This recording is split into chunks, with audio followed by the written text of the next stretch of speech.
time like me know that the first thing I say is a glorified practice, but it's a little frustrating at times, the things that we've been working on. I didn't feel like we were emphasizing enough out there, but that's the reason you have exhibition games. That's the reason you have 26 practices up until today. And the good news is we'll study the tape tonight. The coaches will grade the tape tonight, and we'll show the players tape tomorrow, and we'll try to do some things to get better. They seem to have more interest or better ability to drive the ball to the basket and kick than we did to stop them. We know that Notre Dame's going to shoot a ton of threes, and much more skilled, blessed is a better way to put it, blessed athletes than what Winston-Salem did, but I think we gained a great deal more from it than we would have if we'd been just practicing. But don't know anything about B-Rob. They're going to have some x-rays made tomorrow morning, and we'll know more after we see that. Anything kind of jump out at you that you gained from tonight? They know I can get mad now. That's been in the back of their minds. They didn't know that for sure, but it's removed any doubt now. Roy, how's the defense been coming along? We've been doing some nice things defensively, and tonight we started making mistakes when we forget who the heck we were supposed to be guard after that. It sort of went downhill, but you know, you look at numbers and they shoot 32%, but we gave them way too many open drives to the basket, particularly in the first half. In the second half, they drive and we had somebody help, but they kick and they shoot 16 threes in the second half. They made 4. It looked like to me they made 14 out of 14. But it's, I always say that Coach Smith used to say you shouldn't get too mad until you look at the tape. So I'm already too mad, so I'm not going to say anything else until I look at the tape.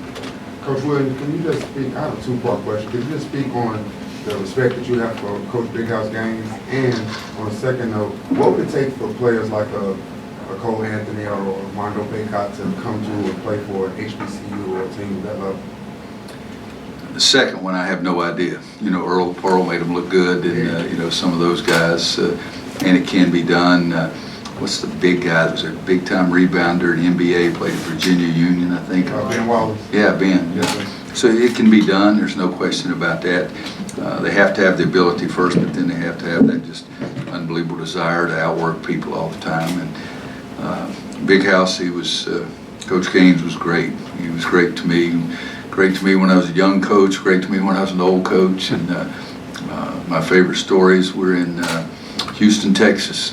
And I said, Coach, you have anything planned to get you something to eat? And he says, no, not really. I said, I got a great barbecue place over here. He says, that sounds good. Where is it? And I said, won't you just follow me? And I said, in fact, if you want to ride with me, you can. He said, no, I can. So we went there, and I was his friend the rest of his life.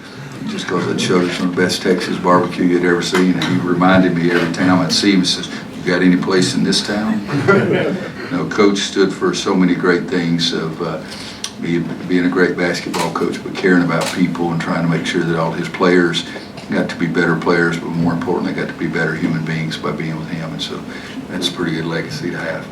Can you talk about Leaky Black and his play?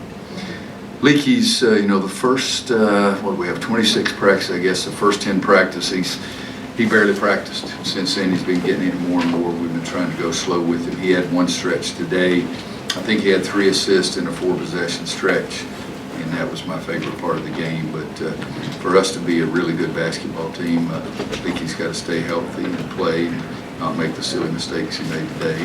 But 7 assists, 1 turnover, 2 for 3 from the floor. I don't mind if he shoots more than that. I like him taking the ball to the basket, but 7 assists and 1 turnover is the best part. What do you like to know what Andrew's been doing, what he can give you guys? Andrew, he's a good shooter. What did Andrew shoot? 1 for 4. He's 1 for 4 from 3-point line. He was 0 for ever how many he took of stupid floaters. If you go, Justin Jackson's the only guy I've ever seen that can make floaters, and so he's got a few more weeks to show me that he can make them. Maybe we're going to put them in the basement. But he's just a tough kid and tries to do the right thing. Made maybe the best pass of the game, pitching it down the court to Armando as he was running down. He had 3 assists, 0 turnovers. Andrew's a tough kid too. He missed a good bit of preseason practice too for his ankle as well. What were the issues on the turnovers that you saw? Stupidity. Was Cole Anthony trying to force it, in your opinion, tonight? I don't know. Cole's a playmaker. He makes a lot of plays. Sometimes you're going to make mistakes. I thought he made a couple of times where he penetrated. He got too far in there with 2 or 3 guys around him. What you need to do is penetrate, and then you got to stop at a point where you can make the play for somebody else or make the play for yourself. If you get too far in there, then you can't make a play for anybody. But he's been sensational for us. And the good news is, if I have to worry about Cole, I guess I don't have any worries. 'Cause Take one more. He's been 'cause- really good. I'm sorry, take one more because he wants to go check on Brandon. Roy, with Leaky and Justin both playing kind of different positions, does that give you a little bit of flexibility in terms of your lineups? Well, you know, guys, right now we have 8 guys that I feel like I've got confidence in. I'd like to get another 1 or 2. We have 8 guys, and which means some guys, Leaky's going to have to play 1, 2, and 3. Justin's going to have to play 3 and 4. So it's harder to cross the line. We have a point guard position, we have 2 wing positions, and 2 post players. If you go across the line from one of those positions to the other, it's difficult. And Leaky and Justin, the 2 guys, going to have to do it.